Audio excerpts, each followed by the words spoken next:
Rifa International College, developing holistic personalities. A project of Rifa International University. A'udhu billahi minash shaitanir rajeem. Bismillahir rahmanir rahim. Dear students, assalamu alaikum. उम्मीद करता हूं आप सब खैरियत से होंगे। जैसा कि आप लोग जानते हैं कि लास्ट लेक्चर में हमने डेटाबेस की डेफिनेशन को देखा, ऑब्जेक्टिव्स और फैसिलिटीज के बारे में बात की और फिर लेक्चर के एंड पे हमने डेटाबेस के डिफरेंट मॉडल्स को स्टडी किया कि कौन कौन से डिफरेंट टाइप्स के मॉडल डेटाबेस के अवेलेबल हैं जो हम इस्तेमाल कर सकते हैं। आज के लेक्चर में हम बात करेंगे डेटाबेस मैनेजमेंट सिस्टम के बारे में कि डेटाबेस मैनेजमेंट सिस्टम क्या होता है, कौन कौन से फंक्शनैलिटीज और बेनिफिट्स हमें उसके थ्रू प्रोवाइड किए जाते हैं। हमारा फर्स्ट कॉन्सेप्ट है जी database management system. Database management system क्या होता है? A collection of programs that are used to create, maintain and access database is called database management system. आपके पास मुख्तलिफ इक़साम के प्रोग्राम्स होते हैं जो कि आपकी डेटाबेस को क्रिएट करने के लिए, मेंटेन करने के लिए और उनको एक्सेस करने के लिए इस्तेमाल होते हैं, जिनका मकसद क्या होता है कि आपकी डेटाबेस को हैंडल किया जाए और आपकी डेटाबेस की सर्विसेज को डील किया जाए। तो वो तमाम तरह के प्रोग्राम्स की जो कलेक्शन होती है वो एक सिंगल यूनिट की फॉर्म में आती है और वो सिंगल यूनिट जो है उसे हम डेटाबेस मैनेजमेंट सिस्टम कहते हैं। शॉर्ट फॉर्म में इसे डीबीएमएस भी कहते हैं। सो डीबीएमएस की फुल फॉर्म क्या है? Database management system. In DBMS the major component is the software known as database manager. So main इसका जो डीबीएमएस का कंपोनेंट होता है वो डेटाबेस मैनेजर होता है, एक सॉफ्टवेयर होता है जिसको डेटाबेस मैनेजर कहते हैं। It controls the working of overall database management system, जिसका बेसिकली काम क्या होता है कि आपकी पूरे ओवरऑल डेटाबेस मैनेजमेंट सिस्टम को वर्किंग को कंट्रोल करता है, मेंटेन करता है, डील करता है, हैंडल करता है। So normally the DBMS is used in large or a medium sized organization for data management. आमतौर पर हम DBMS का जो इस्तेमाल है वो बड़े या छोटे इदारों के अंदर करते हैं जहां पे हमारा मेन काम क्या होता है, अदारे के अंदर मौजूद डाटा की मैनेजमेंट। आप अदारे के अंदर पड़े हुए डाटा की जो मैनेजमेंट होती है ना उसके लिए बेसिकली आप इसको यूज करते हैं।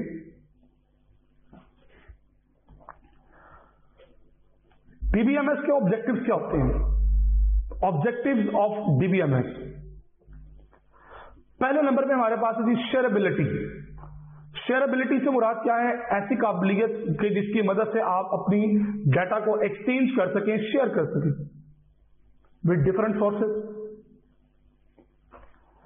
सो जनाब, shareability mean sharing of information among many users और पीपल, कि आपका जो डेटा है, आपकी जो इंफॉर्मेशन है, आपका जो टास्क है, जो एक्टिविटीज हैं, जो भी आपकी इंपॉर्टेंट इंफॉर्मेशन है, डाटा है, वो दूसरों के साथ, वो दूसरे लोग भी हो सकते हैं और वो मशीन भी हो सकती हैं जिनके साथ आप शेयर कर रहे हैं।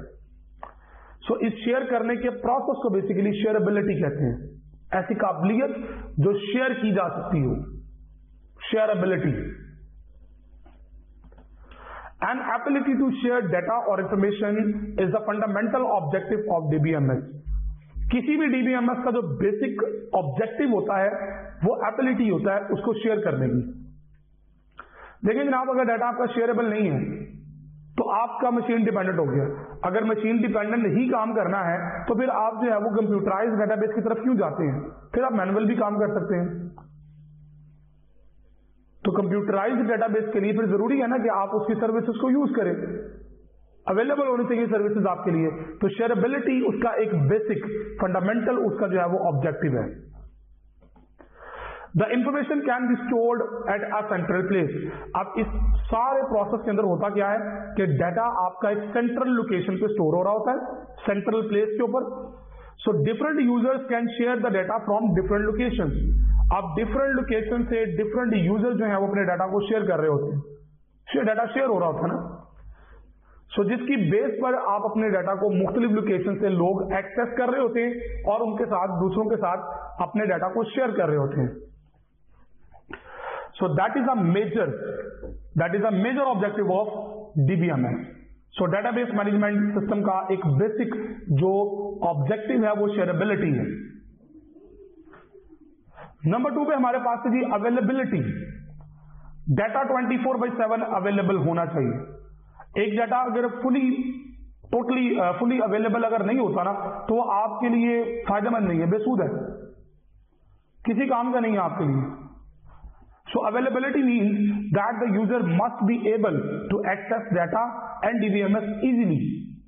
उसे जनाब के मुख्तलिफ किस्म के तरीकों के अंदर ना पड़ जाने की जरूरत पड़े, वो बड़े आसान तरीके से अपने डाटा को एक्सेस करने की क्वालिटी रखता हो, उसके पास एक्सेस हो कि वो बड़े आराम से उसको एक्सेस कर सकता हो। Data should be available when it is needed. In short मतलब कहने का ये है कि जब भी उस डाटा की जरूरत हो वो डाटा अवेलेबल हो। थर्ड नंबर पे आपके पास जो कॉन्सेप्ट है वो है इवॉल्युबिलिटी। इसका मतलब क्या है? Evolvability means that the DBMS must provide the option or a facility to change both data and database structure according to user need and advancement in technology। Evolutionary होना चाहिए, एवोल्यूशनरी उसके अंदर एक्टिविटीज होनी चाहिए, एवोल्यूशंस आप कर सकते हो। एक टेक्नोलॉजी अगर इन्वेंट हो गई है, नई टेक्नोलॉजी आ गई है, तो आपके डेटाबेस के अंदर ये फीचर होना चाहिए कि जनाब आपकी डेटाबेस जो है वो शिफ्ट हो सके नई टेक्नोलॉजी के ऊपर, अपडेट हो सके, उसको एडिटिंग की जा सकती हो, एडिटेबल फॉर्म के अंदर हो, चेंज किया जा सकता हो उसको according to the user need. जो भी यूजर की जरूरत है उसके मुताबिक उसको चेंज किया जा सकता हो। नेक्स्ट हमारे पास है डेटाबेस इंटेग्रिटी। इंटेग्रिटी कंस्ट्रेंट्स क्या होती हैं जी? करेक्टनेस के कंप्लीट और करेक्ट डाटा जो है वो एंटर किया जाए। अब डाटा के कंप्लीट और करेक्ट होने से मुराद क्या है? So database integrity refers to the correctness and consistency of data in database। कि एक तो डाटा करेक्ट हो और कंसिस्टेंट हो, ताकि वो हर दफा एक ही तरीके के अकॉर्डिंगली जो है वो डेटाबेस के अंदर स्टोर हो रहा हो। ये ना हो कि जनाब उसके अंदर करेक्ट तो डाटा है लेकिन कंसिस्टेंट नहीं है। सो ये दोनों एक दूसरे के जो है ना वो डायरेक्टली प्रोपोर्शनल है। डाटा कंसिस्टेंट होगा तो करेक्ट भी होगा, करेक्ट नहीं होगा तो वो कंसिस्टेंट भी नहीं होगा। So integrity refers to the correctness and the consistency of data in database। In database management system environment, data is shared among the multiple users। अब चूंकि आपका डाटा मल्टीपल लोगों के साथ शेयर होना होता है, so there must be some consistency rules that can be applied to database so that the correct data can be entered into database। अब देखिए मल्टीपल यूजर्स ने आपके डाटा को यूज करना है, एक्सेस करना है, शेयर है ना, मतलब मल्टीपल लोगों के साथ वो शेयर हो रहा है, एक्सेसिबल है। सो वहां पे ये जरूरी होता है कि आप अपने कुछ रूल्स एंड रेगुलेशंस को सेट करें, कंसिस्टेंसी से रिलेटेड आप रूल सेट करें जो अप्लाइड की जा सकते हो डेटाबेस के ऊपर, ताकि आपका करेक्ट और वैलिड डाटा आपके डेटाबेस में स्टोर हो रहा हो।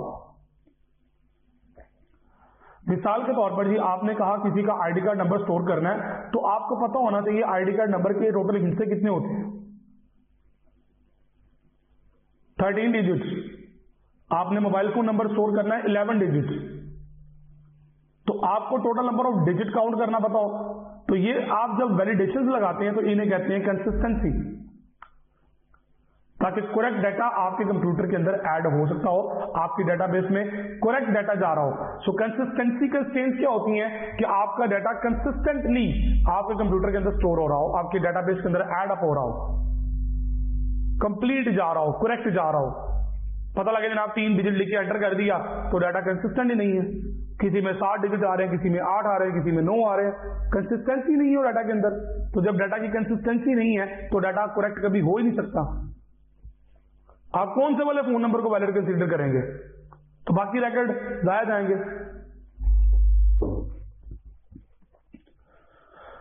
So the next concept is very important, that is called database system. अभी हम बात कर रहे थे डीबीएमएस की, डेटाबेस मैनेजमेंट सिस्टम की। इसी तरह एक और कॉन्सेप्ट हमारे सामने होता है जिसका नाम होता है database system. A collection of data as well as programs required to maintain data. एक तो डाटा की कलेक्शन और दूसरा उसके साथ उस डाटा को मेंटेन करने के लिए वो तमाम तरह के प्रोग्राम जो इसको मेंटेन करने के लिए इस्तेमाल होते हैं, उन्हें डेटाबेस सिस्टम कहते हैं। ये पूरा एक निजाम है, सिस्टम है पूरा। बेसिकली ये पूरा एक सिस्टम है। It is a computerised record keeping system. इसे बेसिकली क्या कहते हैं? Computerised record keeping system. So the main purpose of this system is to maintain the data and provide it to the user when it is required. एक तो इसका काम, main purpose क्या होता है? सिस्टम को मेंटेन करना, डाटा को, एक तो डाटा को मेंटेन करना और प्रोवाइड करना यूजर को जब उसको जरूरत हो। तो डाटा की करेक्टनेस बड़ी मैटर करती है। when user it is when it is required, जब जरूरत हो उसकी यूजर को तो उसको प्रोवाइड किया जाए। Now what are the components of database system? आपके database system के कौन कौन से component होते हैं? So जनाब, पहले नंबर पे आपके पास है डेटा। अब data collection of raw facts and figure है। ये एक्चुअल चीज है जो आपकी डेटाबेस के अंदर, सिस्टम के अंदर मौजूद होती है। सो data is the most important component of database system और डीबीएमएस। किसी भी अदारे के अंदर, किसी भी जगह पे डाटा की वर्थ क्या होती है बताने की जरूरत नहीं है, you know well. So the main purpose of the database system is to store data in database and manipulate this data. एक तो इसका मेन पर्पस क्या होता है डेटाबेस सिस्टम का, कि इसको डाटा को स्टोर करना, और फिर दूसरा नंबर पे डाटा को बेस को मेंटेन, मैनिपुलेट भी करना, प्रोसेस भी करना उस डाटा को। अगर मैनिपुलेट नहीं करेंगे तो वो डाटा एक्सेसिबल नहीं रहेगा। सो मैनिपुलेशंस अप्लाई होनी चाहिए उसके ऊपर। In database system, databases are defined, constructed, and then data is stored, updated, deleted, and retrieved to and from the database. पहले डेटाबेस बनाई जाती है, डिफाइन की जाती है, फिर कंस्ट्रक्ट की जाती है, फिर डाटा स्टोर किया जाता है, फिर अपडेटिंग, डिलीशन, रिट्रीवल और अदर टास्क आप उसके ऊपर परफॉर्म करते हैं। नंबर 2 पे जो कंपोनेंट आपके डेटाबेस सिस्टम का होता है वो होता है हार्डवेयर। हार्डवेयर मींस वो डिवाइसेस, वो कंप्यूटर्स, वो मशीनें जिसके थ्रू आपने डाटा को डील करना है। Hardware consist of a set of physical electronic devices. Physically जो इलेक्ट्रॉनिक डिवाइसेस होती हैं। So it is impossible to implement the DBMS without the hardware devices. ये पॉसिबल ही नहीं है कि हार्डवेयर डिवाइसेस के बगैर आप हवा में तो सॉफ्टवेयर को इंस्टॉल नहीं कर सकते ना। तो सॉफ्टवेयर को इंस्टॉल करने के लिए हार्डवेयर की तो जरूरत पड़ती है। द हार्डवेयर डिवाइस में include the computer along with the IO devices. अब आईओ क्या होता है? इनपुट आउटपुट डिवाइसेस, जैसे कि डिस्क ड्राइव है, सेकेंडरी स्टोरेज डिवाइसेस हैं, प्रोसेसर्स हैं, मेन मेमोरी है, and so on. So these are hardware devices. Third number पे है जी सॉफ्टवेयर। हार्डवेयर है, सॉफ्टवेयर नहीं है, तो हार्डवेयर किसी काम का नहीं है। सॉफ्टवेयर है, हार्डवेयर नहीं है, तो सॉफ्टवेयर किसी काम का नहीं है। So software is a set of programs that are used to control and manage the overall computerised database system. Basically software वो सेट ऑफ प्रोग्राम्स होते हैं जो आपके कंट्रोल और मैनेज करते हैं आपके पूरे के पूरे कंप्यूटराइज्ड डेटाबेस सिस्टम को। अब उसके अंदर डीबीएमएस सॉफ्टवेयर होता है, ऑपरेटिंग सिस्टम होता है, और एप्लीकेशन प्रोग्राम या यूटिलिटी प्रोग्राम्स भी होते हैं।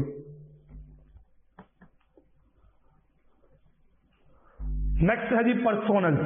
पर्सोनल्स कहते हैं लोगों को, वो लोग जो आपके डेटाबेस सिस्टम के साथ कनेक्टेड होते हैं। The people who manage the database and perform the different operations on database in the database system are called personas।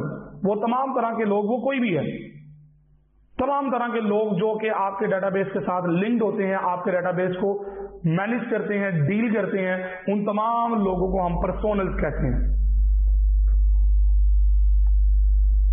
अब वो पर्सोनल्स कौन कौन सी तरह के होते हैं? आमतौर पर there are 3 kinds of people who play the different roles in database system: application programmer, database administrator और end user.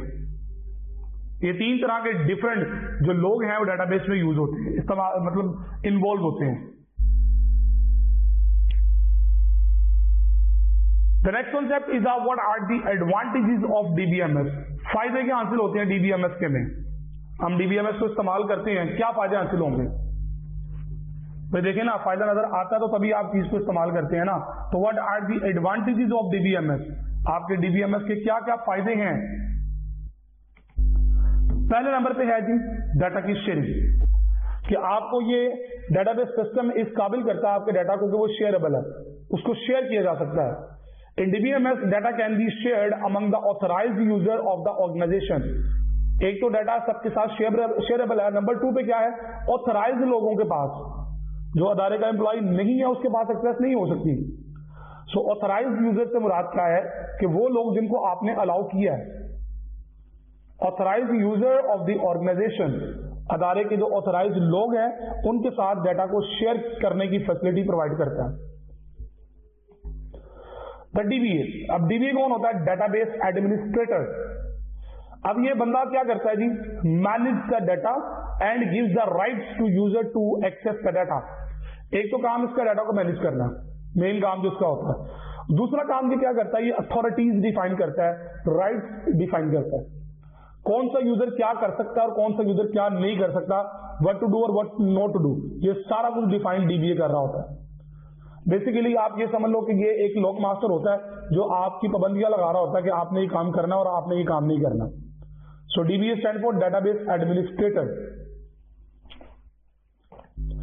Many users can be authorized to access the same piece of information simultaneously। फिर एक ही तरह की information कई लोगों को required होती है एक इदारे के अंदर। सो आपको डीबीएमएस प्रोवाइड करता है, वो कहता है ठीक है 50 लोगों ने भी सेम डिटेल देखनी, वो देख सकते हैं, 50 के 50 लोग सेम डिटेल देखेंगे और देख सकते हैं। So the data of the same database can be shared between different application programs. So same database का जो डाटा है वो मल्टीपल एप्लीकेशन प्रोग्राम्स के साथ शेयर किया जा सकता है। नंबर 2 पे आपके पास है डाटा की इंडिपेंडेंस। अब डाटा इंडिपेंडेंस से मुराद क्या है, the separation of data structure of database from the application program is called data independence. हमने ट्रेडिशनल फाइल सिस्टम के अंदर इश्यूज की बात की थी कि डाटा की डिपेंडेंसी होती है, आपका डाटा आपके एप्लीकेशन प्रोग्राम्स के ऊपर डिपेंडेंट होता है, लेकिन जनाबे वाला डीबीएमएस आपको ये फीचर प्रोवाइड करता है कि आपका जो डाटा का स्ट्रक्चर होता है आपकी डाटाबेस के लिए, वो आपके एप्लीकेशन प्रोग्राम से टोटली इंडिपेंडेंट होता है, सेपरेट होता है, डिफरेंट होता है उससे। In DBMS, database and application programs are separated from each other। ये बात आपने याद रखनी है कि DBMS के अंदर डेटाबेस और एप्लीकेशन प्रोग्राम ये दोनों दो मुख्तलिफ चीजें हैं, ठीक है जी। The users can easily change the structure of database without modifying the application program। उसे एप्लीकेशन प्रोग्राम चेंज करने की जरूरत नहीं पड़ती जिस तरह ट्रेडिशनल फाइल सिस्टम में होता था। तो यहां पे जस्ट वो डेटाबेस का स्ट्रक्चर डायरेक्टली चेंज कर सकता है एज पर देयर रिक्वायरमेंट और नीड, उसको पूरा एप्लीकेशन प्रोग्राम चेंज करने की जरूरत नहीं पड़ती। नेक्स्ट पॉइंट हमारे पास है डाटा सिक्योरिटी। अब डाटा सिक्योरिटी क्या है, data security is a protection of the database from unauthorised access. गैर कानूनी एक्सेस से बचाता है आपके डेटाबेस को। अब डाटा सिक्योरिटी बेसिकली क्या है, एक प्रोटेक्शन है, एक प्रोटेक्शन गार्ड है, सिक्योरिटी गार्ड है जो आपके डाटा को अनऑथराइज्ड, वो तमाम लोग जिनको आपने अलाउ नहीं किया आपके डाटा को एक्सेस करने के लिए, ये उन लोगों से आपको रोकता है, आपके डाटा को रोक लेता है ताकि वो लोग ना देख सके जिनको आपने अलाउ नहीं किया। So DBMS provides the several procedures to maintain the data security. अब डीबीएमएस के अंदर एक नहीं कई तरह के तरीके होते हैं डाटा सिक्योरिटी को हैंडल करने के, प्रोड्यूस करने के, प्रोसीड करने के। Some user may be permitted only to retrieve data. कुछ लोगों को सिर्फ आपने ये एक्सेस दी होती है कि सिर्फ आप देख सकते हो, whereas other are allowed to retrieve as well as to update data। और बाजों को आप लोगों ने देखने के साथ साथ एडिट करने का फीचर भी दिया होता है।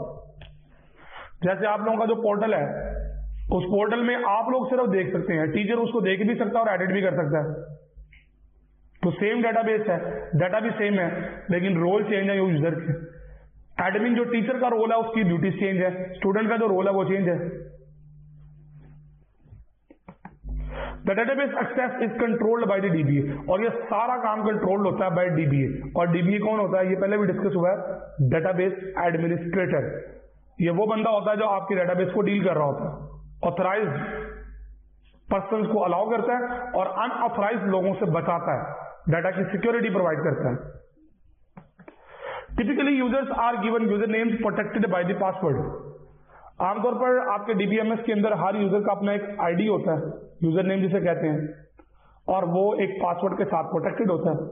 जिसके पास आईडी और पासवर्ड है वही इसको लॉगिन कर सकता है, जिसके पास नहीं है वो लॉगिन नहीं कर सकता। The next feature that is backup and recovery. किसी भी टूल और सॉफ्टवेयर के अंदर ये जो फीचर होता है ना बैकअप एंड रिकवरी का, इंतहाई खासा इंपॉर्टेंट होता है। Most of the DBMS provide the facility of backup and recovery. आजकल तो मेरा ख्याल है ऑलमोस्ट हर एक सॉफ्टवेयर जो है वो बैकअप और रिकवरी की फैसिलिटीज दे रहे हैं। By using this facility users can take the backup of important data timely. आप वक्त पर अपने डाटा का बैकअप लेते रहते हैं। होता क्या है, कल को अगर in case of emergency data loss हो गया तो आपके पास रिकवर करने के लिए बैकअप अवेलेबल होता है। So by using this facility users can take the backup of important data. So the data can be recovered from backup file if the original data file is lost or damaged. So data को आप अपनी backup file से recover कर सकते हैं। अगर किसी सूरत में किसी इमरजेंसी केस के अंदर आपकी जो ओरिजिनल डाटा है फाइल वो लॉस हो गई है, जाया हो गई है, डैमेज हो गई है, तो उस सूरत में फिर हम बैकअप को कॉल करवाते हैं, रिकवरी करवाते हैं। जहां किसी चीज के फायदे होते हैं वहां नुकसान भी होते हैं।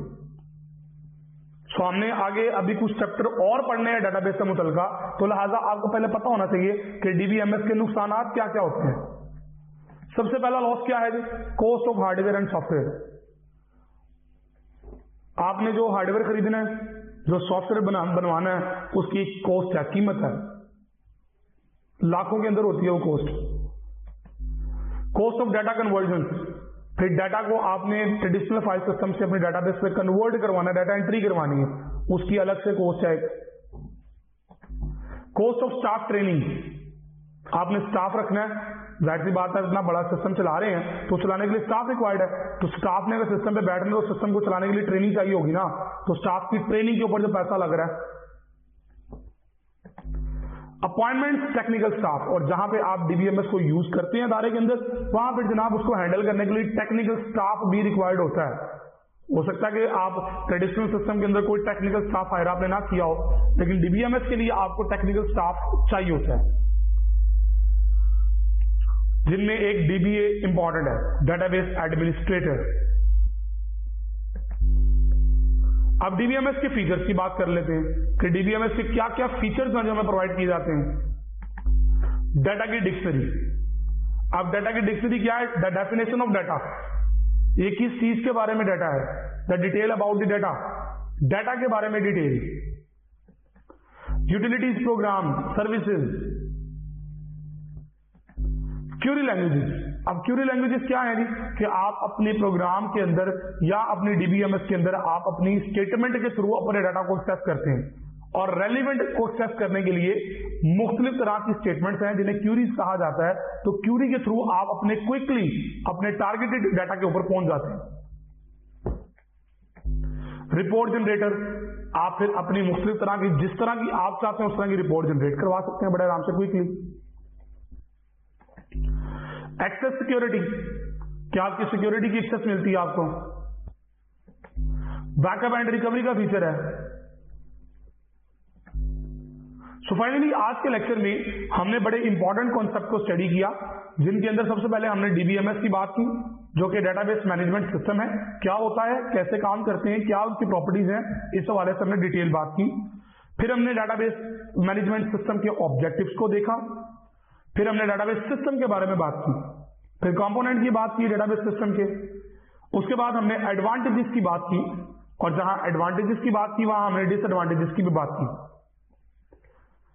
फाइनली फिर हमने बात की थी फीचर्स ऑफ डीबीएमएस, कि डीबीएमएस में क्या क्या फीचर्स और सर्विसेज हमें मिलती हैं। होप सो कि आज के लेक्चर में आपने बहुत कुछ नया सीखा होगा, नए कॉन्सेप्ट्स को आपने मैच्योर किया होगा। तो बेटा जी याद रखें, जब तक आप अपने कॉन्सेप्ट को खुद मैच्योर नहीं करेंगे वो चीजें आपके लिए आसान नहीं होंगी। कॉन्सेप्ट्स हैं, बड़े इंपॉर्टेंट कॉन्सेप्ट्स हैं, आगे चल के आपके बहुत ज्यादा काम आएंगे। अगर आप अभी इन पे अच्छे तरीके से एफर्ट कर लेंगे तो कल को इन कॉन्सेप्ट को रिकवर करना, समझना आसान आपके लिए होगा। लेकिन अगर आप उनको अभी कवर नहीं करेंगे तो आगे चल के ये आपके लिए परेशानी का बायस बन सकते हैं। अपना बहुत सारा ख्याल रखिएगा, दुआ में याद रखिएगा। अगले लेक्चर तक के लिए इजाजत दीजिए। अल्लाह हाफ़िज़। A project of Rifa International University.